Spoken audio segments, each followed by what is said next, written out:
मित्रों, आप सभी को प्यार भरा राधे राधे। आज आप सभी के बीच एक विशेष चर्चा लेकर के मैं प्रस्तुत हुआ हूँ। वह चर्चा आशा है कि आप सभी को पसंद आए। विषय है यज्ञ में पशु हिंसा का विचार। क्या यज्ञों में पशु की हिंसा होनी चाहिए?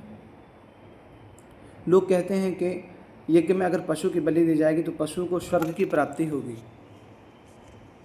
अगर पशु को स्वर्ग की प्राप्ति हो रही तो पद्म पुराण कह रहा है। पद्म पुराण के सृष्टि खंड में लिखा हुआ है, स्वपिता यजमानेन किंवा तत्र न हन्यते स्वर्ग प्राप्तिरदीश्यते। यदि पशु की बलि देकर के पशु को स्वर्ग की प्राप्ति हो रही है तो स्वपिता यजमानेन किंवा तत्र न हन्यते, तो वह अपने पिता को, अपने सगे संबंधियों को क्यों नहीं बलि दे देता? अपने सगी संबंधियों की बलि देकर के उनको स्वर्ग की प्राप्ति करा दे तो फिर स्वर्ग की प्राप्ति जो है कि साधारण हो जाएगी। क्या कोई भी देवता पशु बलि लेकर के तृप्त हो सकता है? क्या भगवान पशु की बलि लेकर के तृप्त हो सकते हैं? पशु बलि का विधान है, लेकिन वह किस प्रकार से है यह अधिकतर लोगों को नहीं पता। आजकल यज्ञ अनुष्ठानों में, मंदिरों में पशु बलि बहुत चरम सीमा पर है। लोग केवल अपनी तृप्ति के लिए पशुओं की बलि दे देते हैं, नाम देवताओं का, ईश्वर का ले देते हैं कि उसको स्वर्ग की प्राप्ति हो जाएगी अगर उसकी बलि होगी।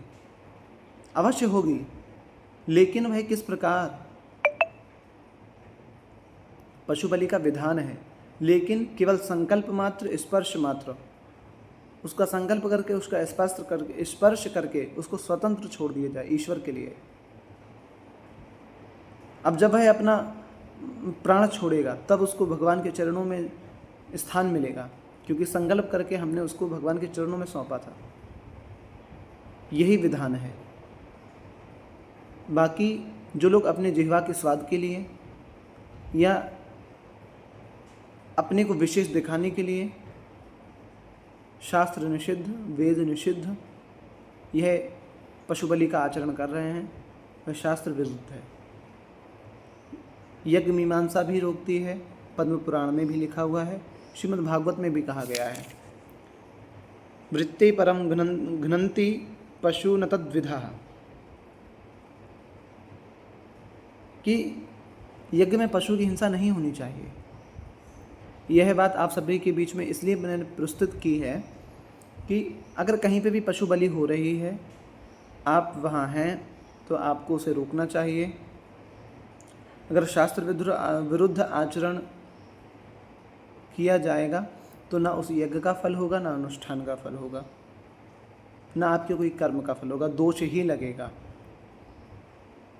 और एक सीधी सी बात, यदि पशु की बलि देकर के पशु को स्वर्ग की प्राप्ति हो रही है तो वह अपने सगी संबंधियों, स्वपिता, पद्म पुराण कहता है स्वपिता, अपने पिता की ही क्यों बलि नहीं दे देता?